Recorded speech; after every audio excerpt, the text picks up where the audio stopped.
성도 여러분 안녕하십니까? 새벽 말씀 묵상입니다. 이씨 조선의 첫 번째 왕인 태조에게는 부인이 둘이 있었고 두 부인을 통해서 나온 자녀는 무려 13명이 넘습니다. 첫 번째 부인은 신의 황후 한씨인데 그녀를 통해서 나온 자녀는 6명의 형제와 두 딸이 있었습니다. 그리고 둘째 부인은 신덕 왕후인데 그녀를 통해 두 아들 형제와 딸 하나가 태어납니다.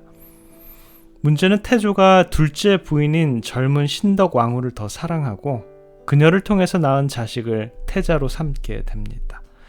당시 태자의 나이가 11살이었고요.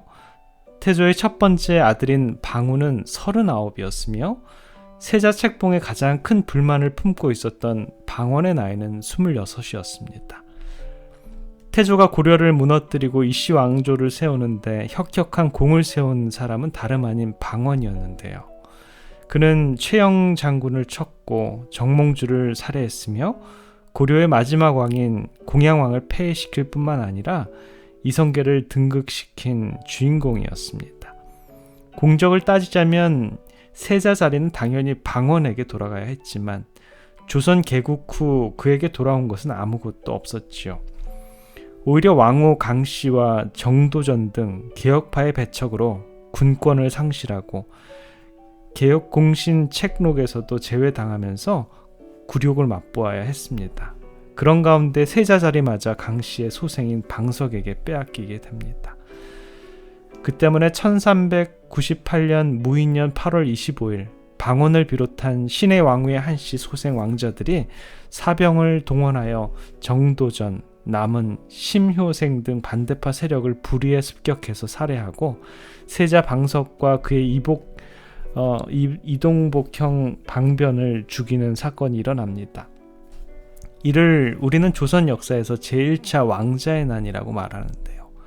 왕자의 난으로 방석과 방번 형제가 살해당하고 그 살해당한 사실을 안 태조는 그 다음 달인 9월에 둘째 아들 방과에게 왕위를 물려주고 상왕으로 물려납니다.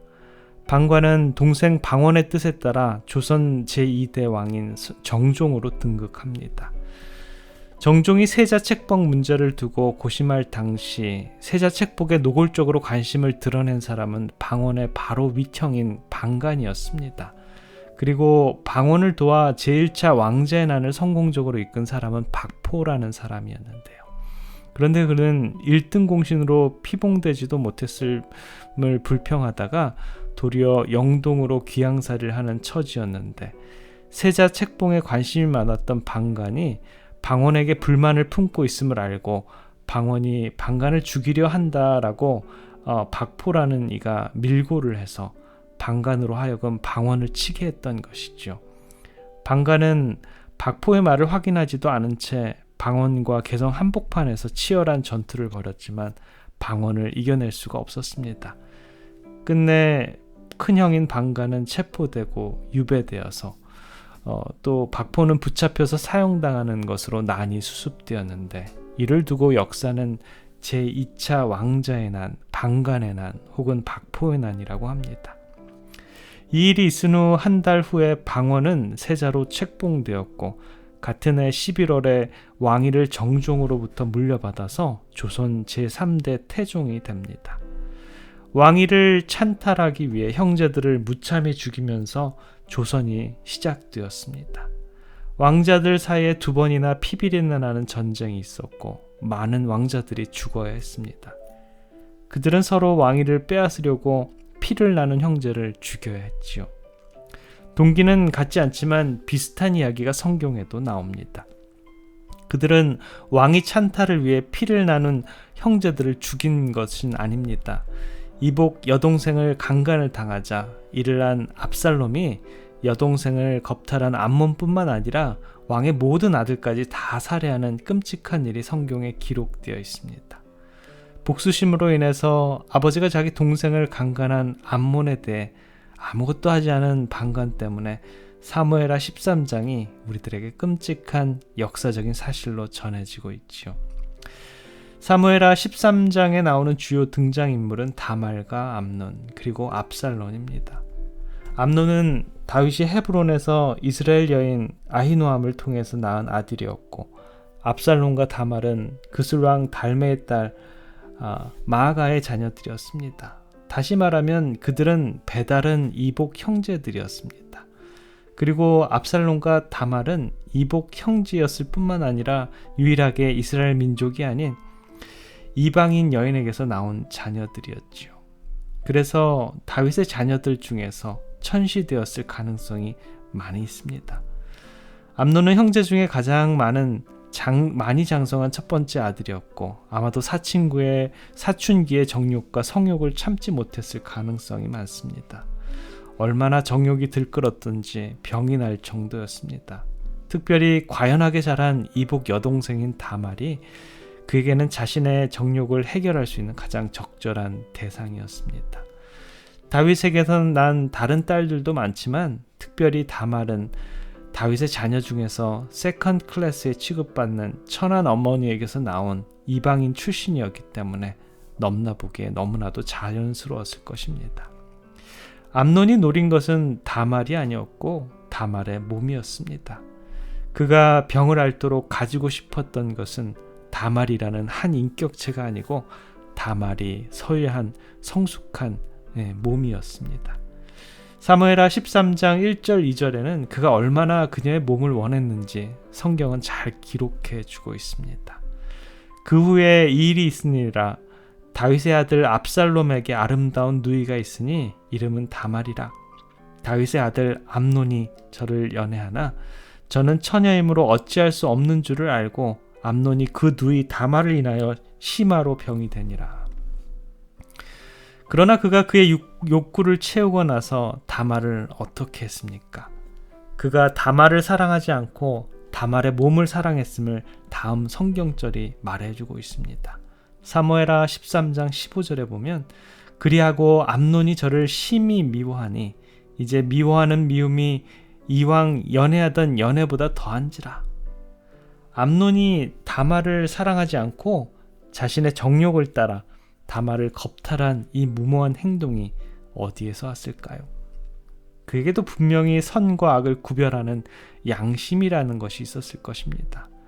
그도 사람인데 근친상간이 얼마나 큰 제약인 줄 알고 있었을 것이 분명하고, 명색이 신앙하는 집안에서 자라난 청년인데 강간이 얼마나 무서운 죄인 줄 알고 분명히 알고 있었을 것입니다. 그런데 왜 그렇게 끔찍한 죄를 자행했을까요? 그 근본 원인이 어디에 있었을까요? 그는 그의 사촌이자 친구인 요나답을 찾아가서 자신의 욕구 불만을 다 털어놓았을 것입니다. 그러나 요나답은 분명히 다윗이 밧세바에게 행한 일을 상세히 말했을 것이고, 아버지가 그런 짓을 했는데 아들이 왜 못하겠느냐라고 했을 것이 분명합니다. 또한 다윗은 결혼한 부인이라는 사실을 알면서도 여인을 겁탈했는데, 암논이 하고자 한 일은 아버지가 한 일에 비하면 아무것도 아니다라고 충동질을 했을 것이지요. 아버지도 그 여인을 사랑하여 그 여인을 얻으려고 한 것이 아니라 그 여인의 몸만을 원했는데, 그 자식이 아버지처럼 그렇게 하는 데는 아무런 문제가 없었을 것이다 라고 종용했을 것입니다. 그러고 보면 암논이 다말을 취한 동기는 전적으로 그 아버지 다윗의 책임이 분명합니다. 다윗도 이것을 알고 있었기 때문에 암논이 한 것을 알고서도 아무런 조치를 취하지 못하고 단지 화만 내었을 뿐입니다. 사무엘하 13장 21절에 보면 다윗 왕이 이 모든 일을 듣고 심히 노하니라. 우리는 여기서 아주 중요한 성경의 진리를 접하게 됩니다. 무엇이든지 심은 대로 거둔다라는 단순한 진리인데요. 갈라디아서 6장 7절에 보면 스스로 속이지 말라. 하나님은 만유리 여김을 받지 아니하시나니 사람이 무엇으로 심든지 그대로 거두니라. 죄가 죄를 낳고 대대로 그것이 이어지게 마련입니다. 오늘 내가 품은 생각과 말과 행동이 대대로 영향이 이어짐을 생각할 때 오늘 우리들의 어떠한 품성으로 다듬어지냐에 따라서 우리들의 미래가 꼴지어져 감을 생각하시길 기원합니다. 기도하겠습니다. 사랑의 아버지 하나님, 역사를 통해 악한 행동들이 대를 거듭해서 전해짐을 보게 됩니다.